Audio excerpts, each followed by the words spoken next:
You guys have looked at a bunch of videos and stuff about waves in general, one-dimensional waves, two-dimensional. You guys have looked at reflection and refraction and diffraction, and we've used sound, we've used light, we've used water waves, we've used ripples and ropes, we've used lots of different stuff. But now we're going to start focusing on more specific kinds of waves. And we're going to start by focusing a little bit more on sound and how sound works and some of the stuff that we can actually do with sound. Now, first of all, if you remember what kind of wave it is, it's a very, very, very, very common longitudinal wave.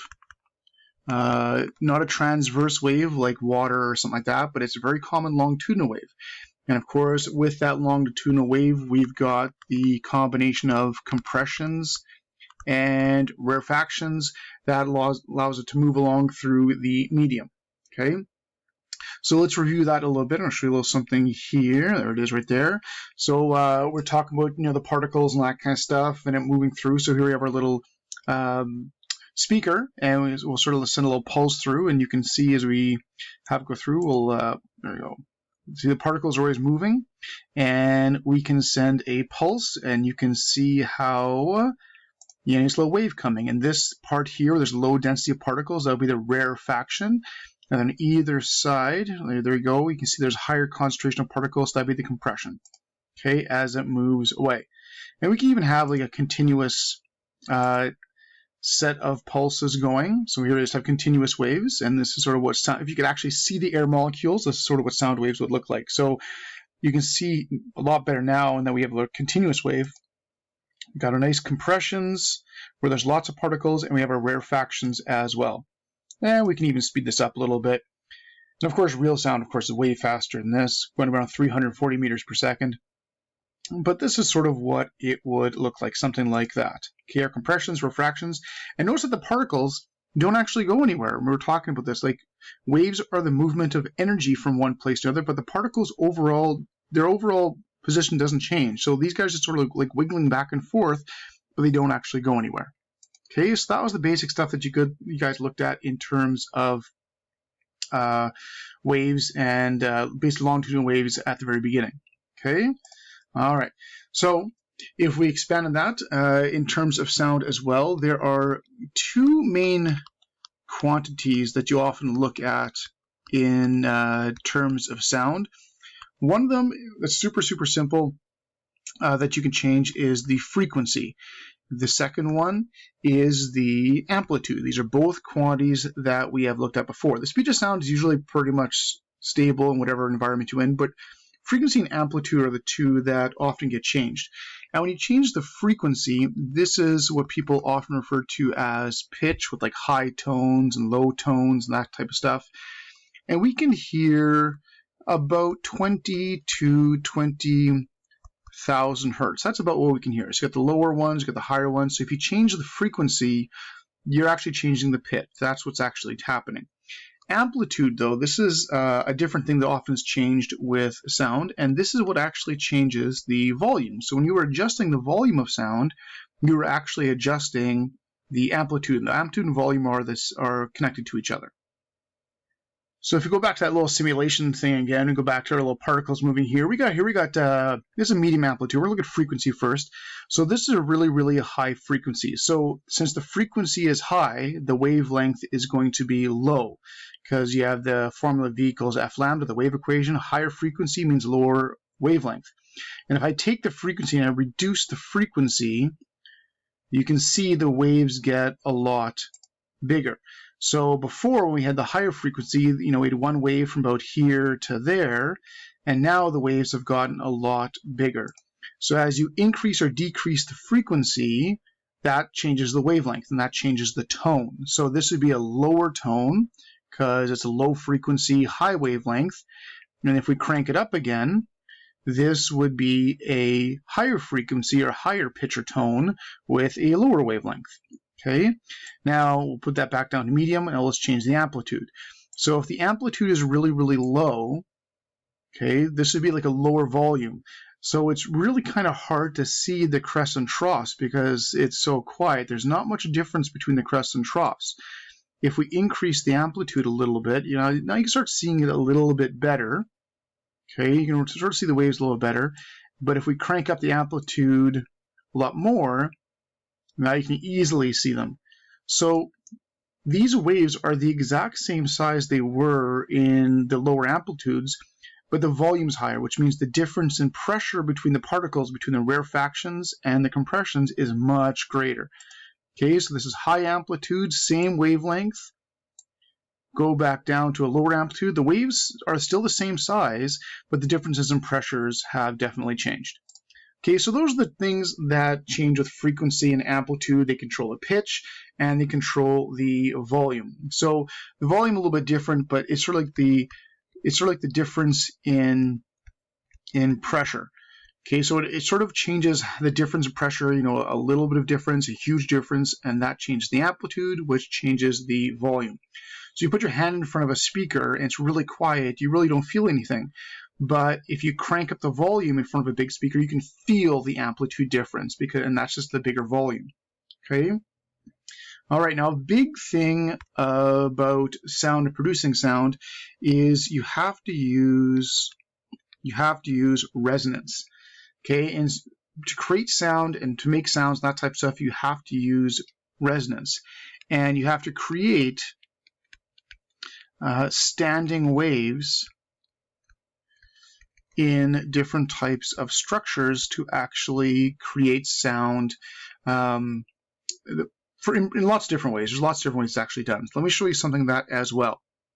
So here's a little video of it's actually called a Rubens tube. I have one in my lab, and if we were in my lab, I would show you mine, but unfortunately we're doing this online right now. Basically what it is a long metal pipe. Mine is 4 feet long, I believe. No, I think it's maybe 5 feet long. And it's basically a pipe with a whole bunch of holes drilled into it. One end is sealed, the other end has a speaker attached to it, and then you fill the whole thing with gas, like in a chem lab. And then you have the gas go through and basically becomes a whole bunch of tiny laboratory burners stuck together. And then what you do is you put sound into it, and the flames will dance. So here, this pipe is going, and we've got sound being pumped into one end, and you can see the flames bob up and down when the compressions go past when the music is playing. Okay, now there's something else you can do with this as well. If instead you only put a single tone into the pipe, and again, we could have done this in my lab, but we're doing this online. If you only send a single tone through the pipe, you can actually create a standing wave. And you can see the sort of like the crest. So right here, these higher points, those are the crests, where there's higher pressure, and then there's the rarefactions where there's lower pressure. So you could actually measure the distance between the flame tops, and that's the actual wavelength inside. And when you can get waves to fit perfectly in a structure, this is resonance. This is create resonance.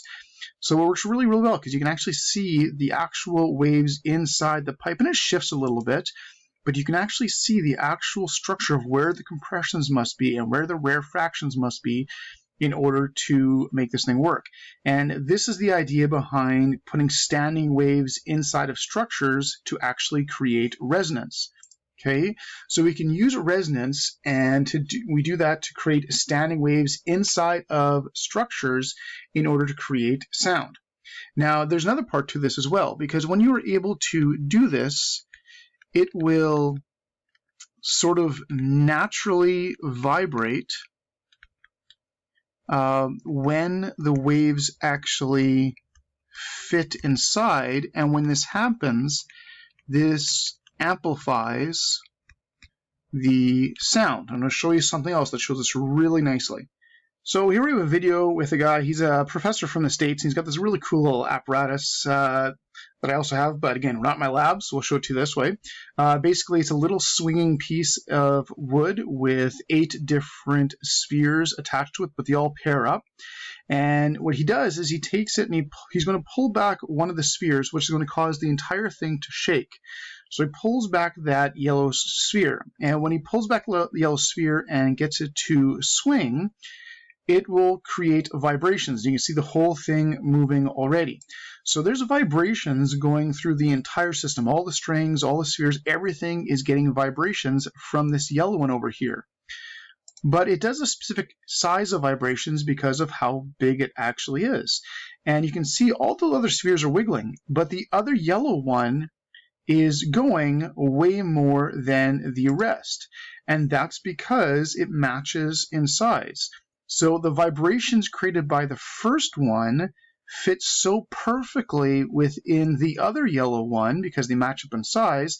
The other yellow one is starting to resonate, and it sort of amplifies naturally the vibrations that are going into it and ends up swinging way better than all the rest. Okay, so that's the basic idea behind resonance.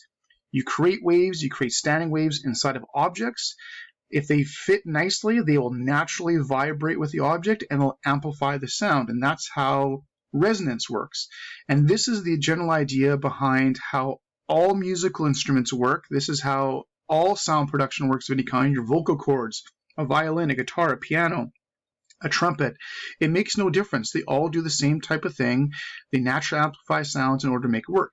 Now, you may even notice sometimes, you're listening to music really, really loud or something like that, and all of a sudden a picture starts vibrating, or something that's sitting on your shelf or something just starts vibrating and rattling really, really loud. Well, it's resonating. For some reason, certain frequencies, certain waves are fitting within that structure. It's beginning to vibrate, and it amplifies it. Same thing, you're driving a car, especially in winter when the parts of the car start to get smaller with the trim, so they loosen up a little bit. You're driving, all of a sudden a certain part of the car, like a door panel or something, just starts rattling for no reason. Well, because there's vibrations going through it, they just happen to fit perfectly, and it causes it to resonate. And there's lots of different things that actually cause resonance, that type of stuff. Okay. A great example is if you play baseball or something like that, and you hit the baseball with the bat, and you hit it the wrong spot, like you hit it at the very tip of the bat or really close to the hands, it will hurt your hands. We often call it cracking the bat. And the reason why it hurts so bad is because you're hitting it at a place which will cause the bat to resonate and vibrate. And it takes all that energy away, and the ball doesn't go nearly as far. But if you hit that ball in the sweet spot, which is sort of like the middle-ish of those 2 points, the reason why that's the sweet spot is because when you hit it there, it creates waves in the bat, but it's not causing the bat to resonate, and you're not losing all that energy, and it works better. Same thing applies to tennis and golf and hockey or anything you want where you're making contact with something. Where you hit it makes a big difference on how it'll actually go, and often it has to do with creating waves inside the structure. Okay, so resonance is actually part of a whole bunch of different types of things. So let me show you something else involved with resonance. So here's a little video of a street performer, and I'm not sure how well the sound is going to come through with this because I'm playing it on my device like this, but we'll see how it goes. And they're playing the glasses, and it's all about resonance. So the glasses are different shapes, they're different sizes, they have different amounts of water in them. When you change the structure, you change the resonant frequency. So as you change the frequencies, you can play music. So we'll get this guy going here a little bit.